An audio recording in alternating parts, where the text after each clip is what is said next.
We Three Kings. Now, when this was written originally, it was known as Three Kings of Orient. And it was written actually in 1857, and it actually wasn't a pub song, even though it sounds like one, right? And it was written by a man called John Henry Hopkins. And John, he was an American hymn writer. His dad was a pastor, and he actually wrote this song to be performed in a Christmas pageant, which is why I thought this was great today, right?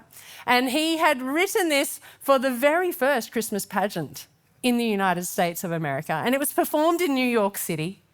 And this was the part, obviously, of the story where the three kings were coming to see Jesus. And the amazing thing as well in this was John Hopkins, he actually wrote the music and the lyrics, which in that time was very strange. Most people wrote either the lyrics or they wrote the music, but not both. And it became the first widely popular Christmas carol because of that pageant. So today, we want to actually have a little bit of a look at what John Hopkins was actually writing in this, because in the crafting of this song, he's actually taking you on a journey. And it's the journey of stepping into the lives of these men all those years ago. And perhaps you've never heard that song before. Maybe you've hummed along, or you've sung it before, or you've just sat there and saw someone sing it at you. But what was actually happening at this period of time from this particular carol? This is what we want to look at today. And in the scriptures, we actually read that these men were called magi. And the word magi, it actually comes from a Greek word, which was magos. And then they actually stole it from a Persian word, which was magas. Such a huge distinction there. But the meaning was powerful. So in the ancient Eastern world, where these three guys were from, well, they were known for like priestly wisdom and their expertise in things like interpreting dreams, astrology, and that's not like star signs, all right, but being able to read the stars, reading signs, and also just Oriental wisdom. And so this is where the traditional phrase of wise men came from. And then it's about the 3rd century where these men were kind of commonly more thought of as perhaps being kings. And that was in relation to the fact that prophets had mentioned in Psalm verse 2, we can read it, it says, kings will bow down to God's son. So they thought perhaps they were kings. But you know what, whether they were kings or whether they were just wise men, it doesn't really matter in the grand scheme of the story. We don't really know even if there were 3 of them. That's just based on the fact that we hear that gifts were brought and they mention 3 of them. But again, those things don't really matter to the story of what was happening. And if you strip back all of the king and the wise men stuff, you strip all that back and you look at it and what these men experienced and what they chose to do, that's where maybe we start to see some correlation to us here today between these men and us. Because just like you and me, the main people in this song and this part of the story were just that. They were people. They were men that had lives, that had pasts, that had experiences in their lives. And all of a sudden, this event is occurring as a part of a chapter in their own stories because they were just regular humans. They were reborn at a young age. They would have grown up into young boys. They had been educated, obviously. If they end up being intellectuals later on, they've obviously had some sort of education, which is probably quite thorough. They would have hit puberty. They would have had all that hormonal stuff going on, pimples, whatever. Maybe they dated. They could have even had wives and families, but they had built a lot of things into their life that many of us looking from the outside and from a world perspective would say are successful traits. Now, I've got my own little crown here. A lovely little crown. And I had a look at some of the things that all of us, because we all observe things that are indicators of success. And I did a little bit of a research as well on what most humans see as indicators of success in their lives. And one of them is financial stability. So these guys, obviously money, well, if they're able to bring some pretty hefty gifts along to this trip, I'm pretty sure they were financially stable. And a lot of us are hoping to have that ability to be financially stable. They were, let's see, freedom. Oh, freedom's a big one. to have freedom in your life, to be able to choose what you want to do, where you get to go, when you want to go. If these guys could go on like a trip, they obviously had some freedoms. They're building some really nice things for themselves there.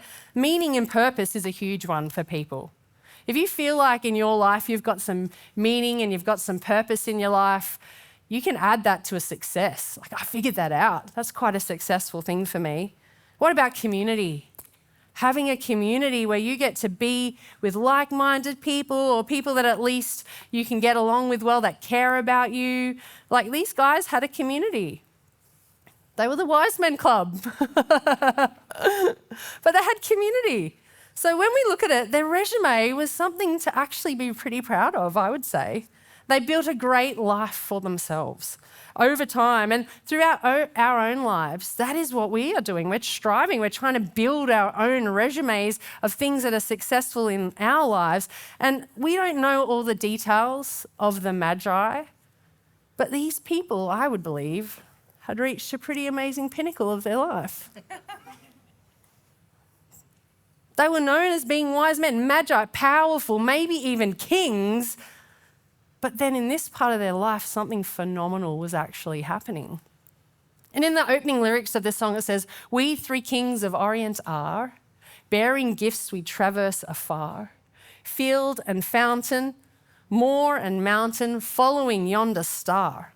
O star of wonder, star of light, star with royal beauty bright, westward leading, still proceeding, guide us to thy perfect light." So they had an Oriental background. They were bringing gifts, their gifts. They were traveling on a journey and they were following a guide. And the men, they had curiosity.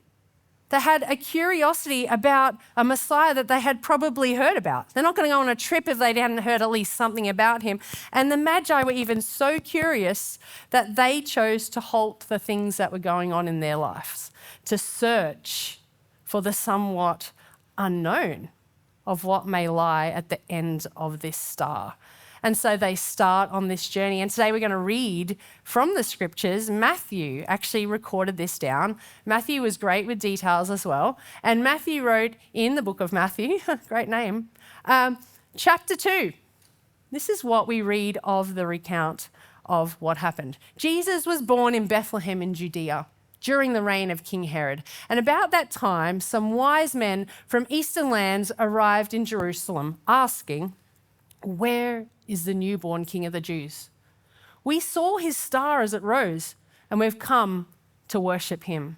If we pause there for a second, it says we saw his star as it rose. So like one morning they woke up and they're like, "Whoa, what's that?" They were astrologers. They were watching this thing and they had a curiosity. They see it rising and they're like, "We are intellectuals. We don't recognize this star. We have been studying and we don't recognize this." And if you're a man of science, there's a good chance you might question things when it comes to the supernatural, when it comes to the godly things. You might question, "That's not scientific accurate. That's not a star we've ever seen before." But in the same vein, they then have this absolute confidence where they're saying, "I have seen it rose, and I have come to worship him." There's no question about it. I have come to worship him. And they're asking, where is he? Where is this one? And we go along for from verse 3. It says, "King Herod was deeply disturbed when he heard this, as was everyone in Jerusalem. He called a meeting of the leading priests and teachers of religious law, and he asked, 'Where's the Messiah supposed to be born?' And this is what they say to him. 'Well, in Bethlehem in Judea,' they said. 'Well, that's what the prophet wrote.'" This is what the prophet had written.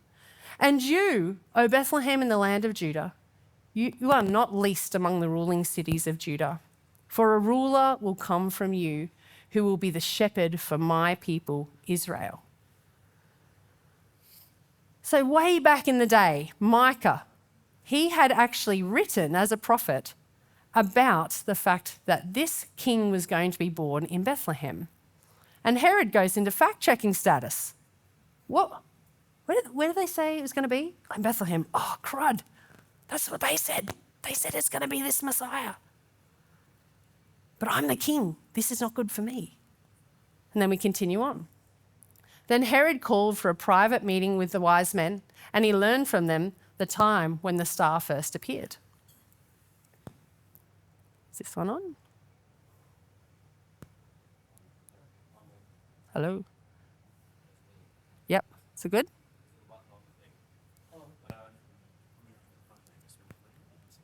Hello? Hello. Then he told them, go to Bethlehem and search carefully for the child. And when you find him, come back and tell me, because I want to go and worship him too. Well, they are wise men. I don't think they're going to fall for that one. Good try. But Herod tries to give him a side mission.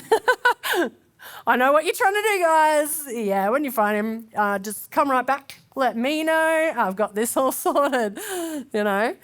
And then after this interview, we're going to keep going. After this interview, the wise men went their way, and the star they had seen in the east guided them to Bethlehem. It went ahead, the next one, it went ahead of them and stopped over the place where the child was. So there's this like moment of revelation for them where they see this star and it's finally stopped.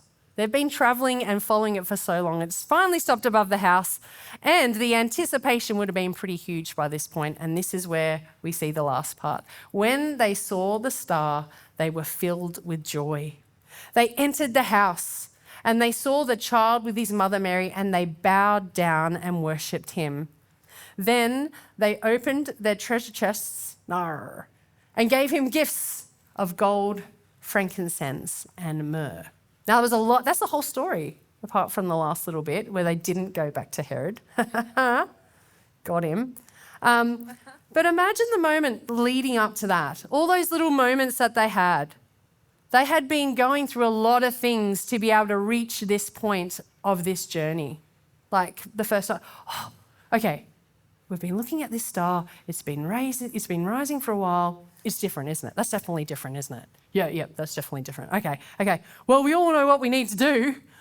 Okay, on the count of three, let's say it. 1, 2, 3. Follow it. Okay, yes, we're all going to follow it. Right. We just need to ask our wives because it could just be a little bit of a journey, but I'm sure they're going to be fine with it. Yeah, they're going to be totally fine with it. Like, it's just a boys' trip. It's going to be fun. Yeah, just make sure you mention traversing afar and bring a little prezi. I am going to bring a shotgun myrrh, okay? I've got myrrh already, but you can bring the gold. Maybe you can bring some frankincense. Okay, obviously I'm joking, but there would have been a lot of preparation for this trip. There would have been a lot of things that they needed to get in order, and these men left everything behind to go and find Jesus. And they were at the top of their games in their careers. They would have been regarded for their wisdom and their knowledge. They were able to afford gold. Frankincense is super expensive, and myrrh. So they had riches to their name.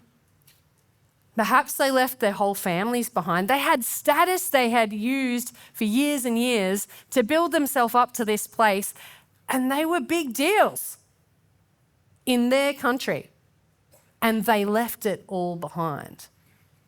And then by the time they arrive to Bethlehem, Jesus isn't a baby anymore, as it said. He was a child. So they've obviously travelled for months since this first star arrived. And they're not flying first class either on this trip.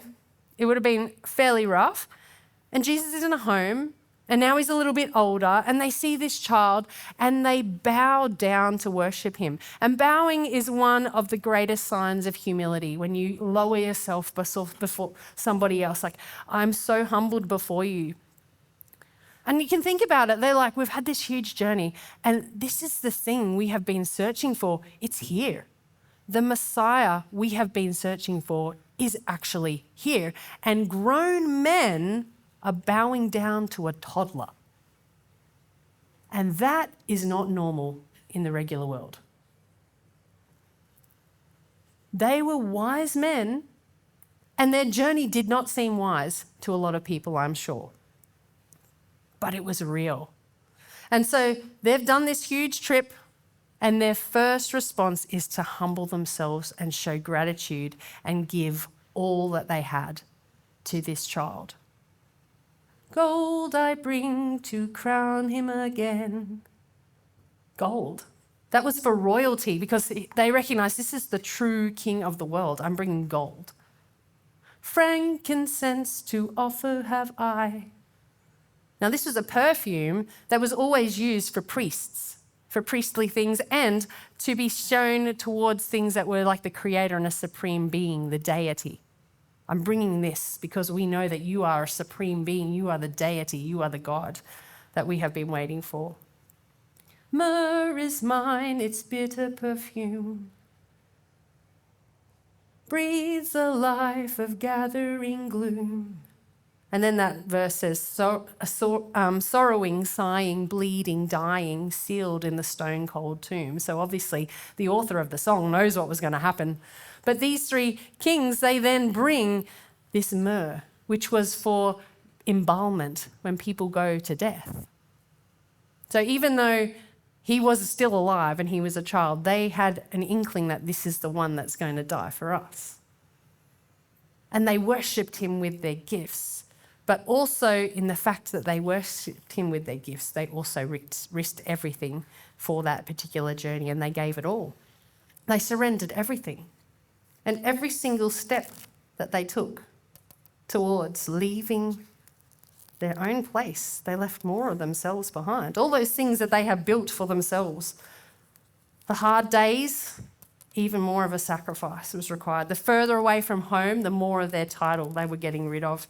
They were laying it all down, and they knew, you know what? This doesn't even matter anymore. This doesn't even matter anymore. This is the highlight of our lives. Even though we have worked our whole lives for where we were at, none of it matters anymore. Because they knew Jesus is worth giving our all to. Jesus is worth giving away everything we have, and that's why we're going to bow to a toddler, and we're going to do it with gusto, and we're going to be so excited. Because we know that this is it. This is what our life was meant to be for, to give our all to. And they humbly come before this Saviour of the world, and they knew this little child is actually going to die for me. This child that I'm looking at in the face is the one that's saving my soul for eternity. I would be crying like a baby if I was in that position. The revelation of that for them, because Jesus is worth giving our all to. And I don't know for you today what's brought you to listening to this, whether you're in here or whether you're online, watching now, watching later. But perhaps for you, you've had a bit of a curiosity about what is this Jesus person that these people talk about? And maybe you're at a place where you're thinking, well, I want to explore a little bit more. I want to start the first steps of that journey to maybe see what this has on offer for me. So welcome if that's you. And for some of you, maybe you've been on that journey for a long time and you've started to learn so much more about who God's created you to be and how he wants the best for your life and how he wants to release you into different things for your life. And maybe you're at the point of going, well, what's the next step now? What's the next step now, God? What do I need to give over now? What do you want to work in now for me? And then there may even be some of you that maybe once before you had been drawn towards knowing about Jesus in your life, but something came and robbed that wonder from you. And maybe right now, you're actually here listening to this because you're actually being drawn back.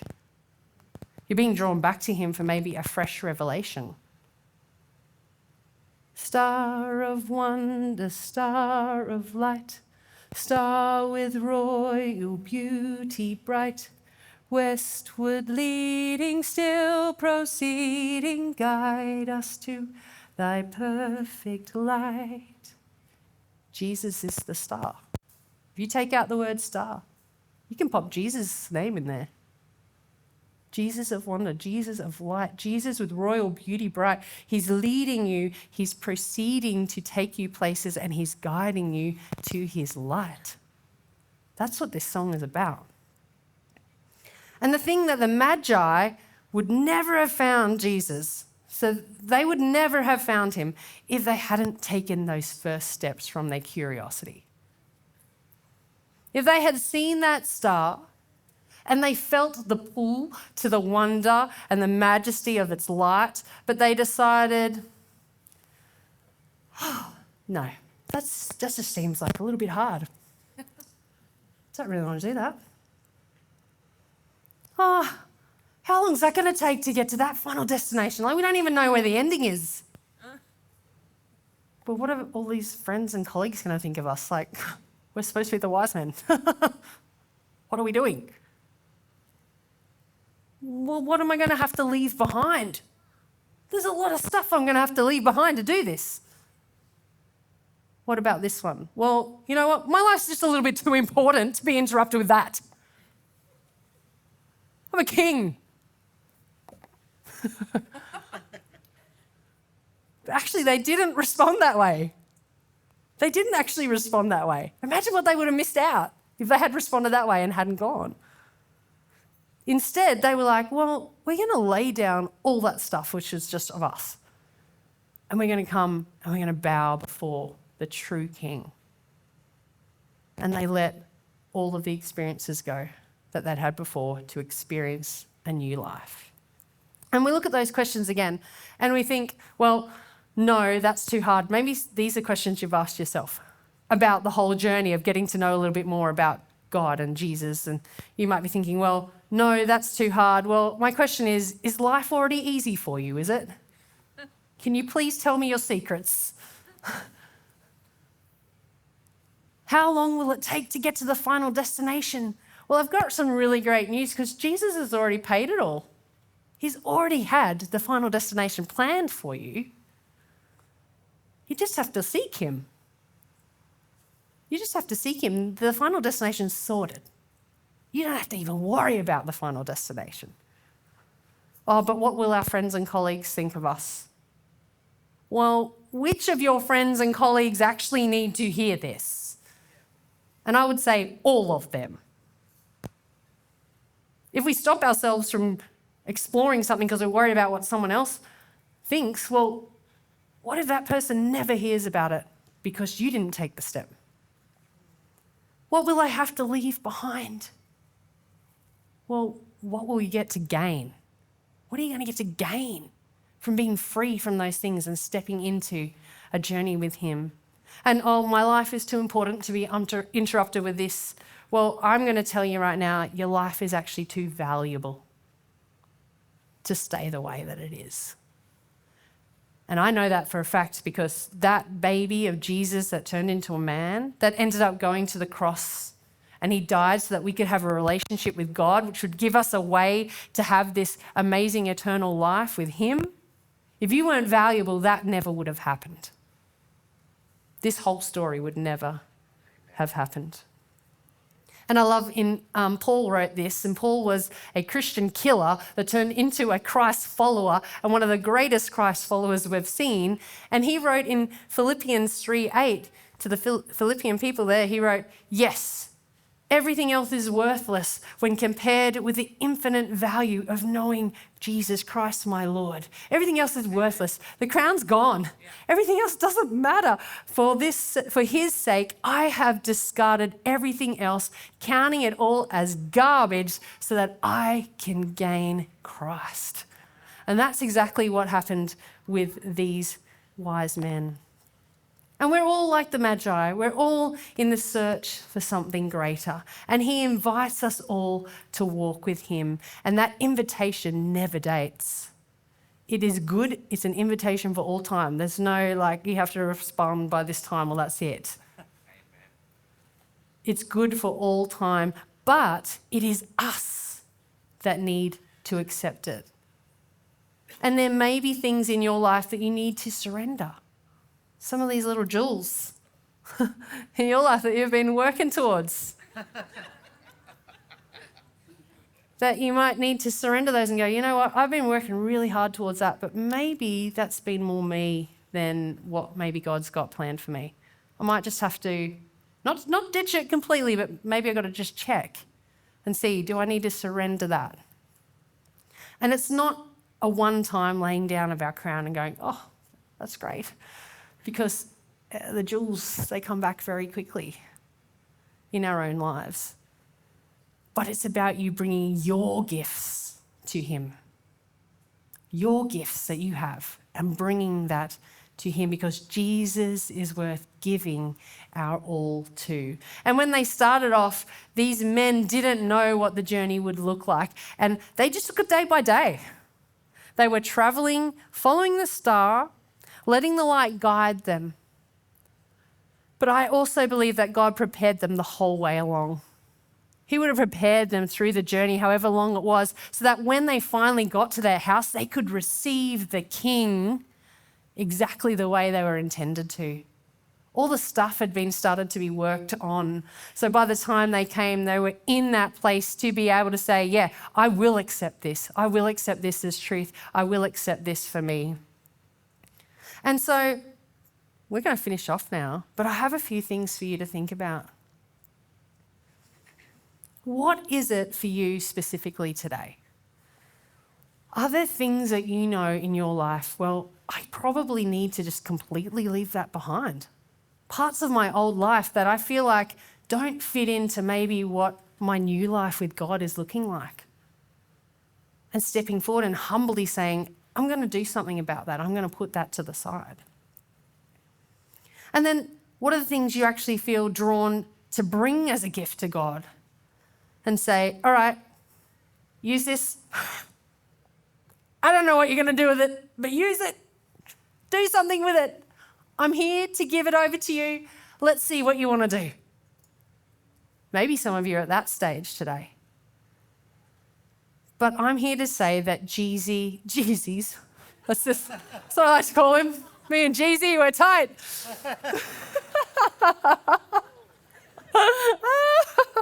Get that on a shirt, I think.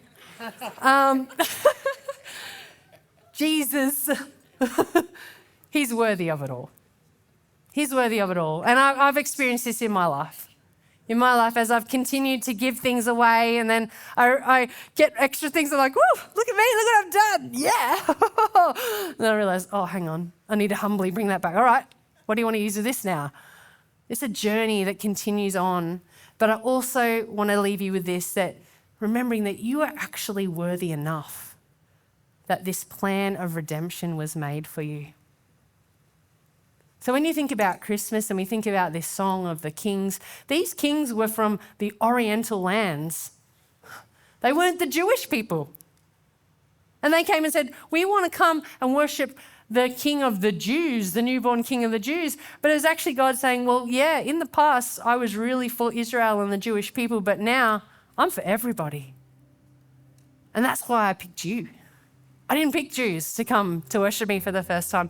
I picked people from the Orient, somewhere different that people hadn't seen before. I'm going to pick these shepherds as well.